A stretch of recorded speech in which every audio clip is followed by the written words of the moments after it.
భారత్పై బంగ్లాదేశ్ పరిణామాల ప్రభావం ఎంత? ఈశాన్య రాష్ట్రాల్లో ఉగ్రవాదం పుంజుకుంటుందా? సరిహద్దుల్లో అలజడి తప్పదా? ఇరు దేశాల మధ్య ఎగుమతులు దిగుమతుల్లో తేడా వస్తుందా? పాకిస్తాన్ చైనాకు బంగ్లాదేశ్ మిత్రదేశంగా మారుతుందా?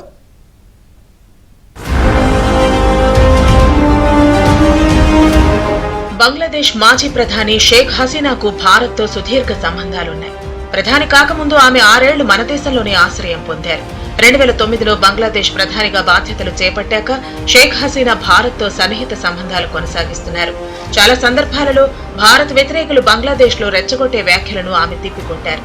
భారత్కు బాహాటంగానే మద్దతు ఇస్తూ వచ్చారు.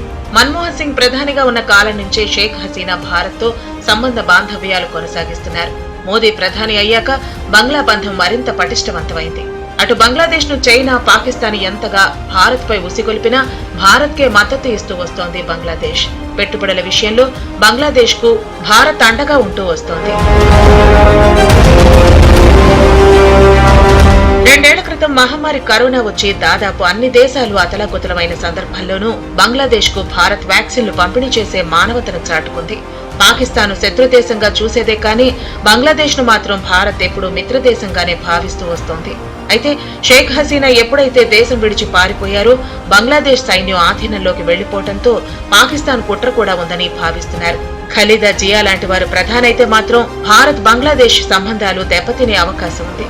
భారతదేశం బంగ్లాదేశ్ మధ్య 4096 కిలోమీటర్లు పొడవైన సరిహద్దు ఉంది. పొరుగున అస్థిరత వల్ల దేశంలోకి శరణార్థుల తాకిడి పెరగొచ్చు. ఇది సహజంగానే భారతదేశం మీద లేదా చుట్టుపక్కల ఉన్నటువంటి అనేక దేశాల మీద ఏదో ఒక స్థాయిలో ప్రభావం చూపుతుంది.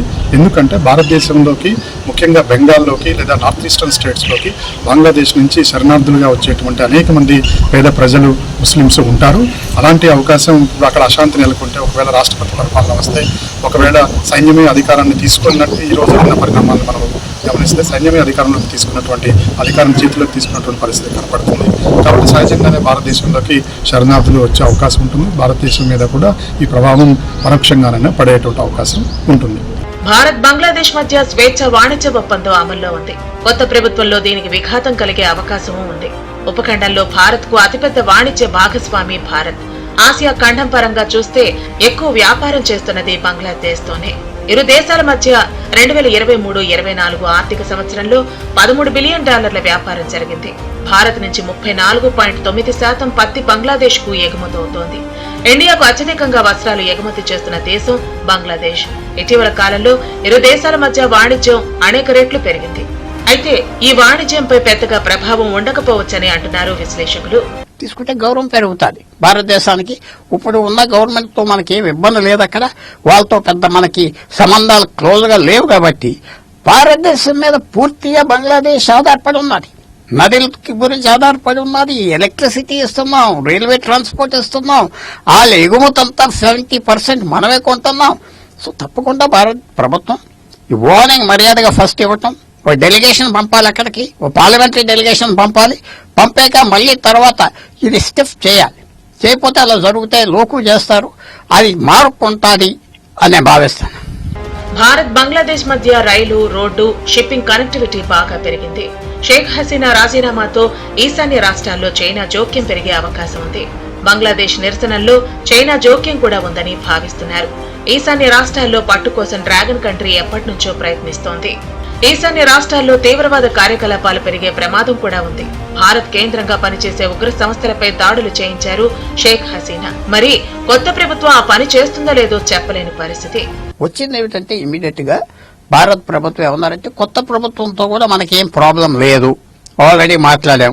ఆ మిలిటరీ కమాండర్, జనరల్ అందరూ మనతో టచ్ లో ఉన్నారు. మనకి పూర్వం ఎలా జరిగిందో అలా జరుగుతుంది. ఎందుకంటే అతి ముఖ్య రహస్యం, అతి ముఖ్య రోల్, దేశాలకు ఎప్పుడు పర్మనెంట్ ఫ్రెండ్స్ లేరు, పర్మనెంట్ ఇంట్రెస్ట్ ఉంటాయి. కాబట్టి భారతదేశం అడ్జస్ట్ అయిపోయింది. ఇలాంటి ఎన్నో మార్పులు బంగ్లాదేశ్ తో చూసింది భారతదేశం. 1971 నుంచి మిలిటరీ రూల్ 20 సంవత్సరాలు జరిగినాయి. బంగబంధు షేక్ ముజిబుర్ రహమాన్ చంపేసినట్టుగా ఇంకో ప్రెసిడెంట్ ఇప్పుడు ఖలీదా జియా భర్తను కూడా అలా చంపేశారు. సో ఇది భారతదేశానికి హ్యాండిల్ చేయడం కొత్త కాదు.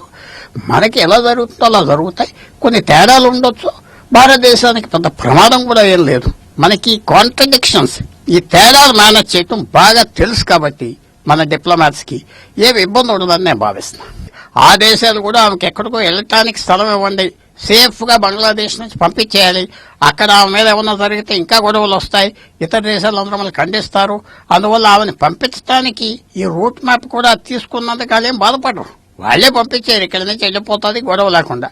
సో భారతదేశం కూడా మనతో సంబంధాలు 15-20 సంవత్సరాలు బట్టి ఆమెతో మంచిగా ఉన్నాయి కాబట్టి ఆమెను వెంటనే మనం కాదంటానికి వీలు లేదు. కొన్ని దేశాలు అలా కఠినంగా చేస్తాయి, కానీ భారతదేశం చేయలేదు. భారత్ నుంచి బంగ్లాదేశ్ మీదుగా ఈశాన్య రాష్ట్రాలకు సరుకులు రవాణా చేయడానికి హసీనా ప్రభుత్వం హక్కులను మంజూరు చేసింది. భారత్ తో షేక్ హసీనాకు సన్నిహిత సంబంధాలున్నాయి కాబట్టి ఆమె మన దేశాన్ని సురక్షిత దేశంగా భావించి ఇక్కడికి వచ్చారు. బంగ్లాదేశ్ విదేశాంగ విధానంలో మార్పులుండవచ్చు, మళ్లీ భారత వ్యతిరేక భావాలు చెలరేగే అవకాశం ఉంది. Bangladesh nationalist party, BNP, Jamaat-e Islami వంటి చైనా అనుకూల గ్రూపులు మళ్లీ పుంజుకుంటున్నాయి.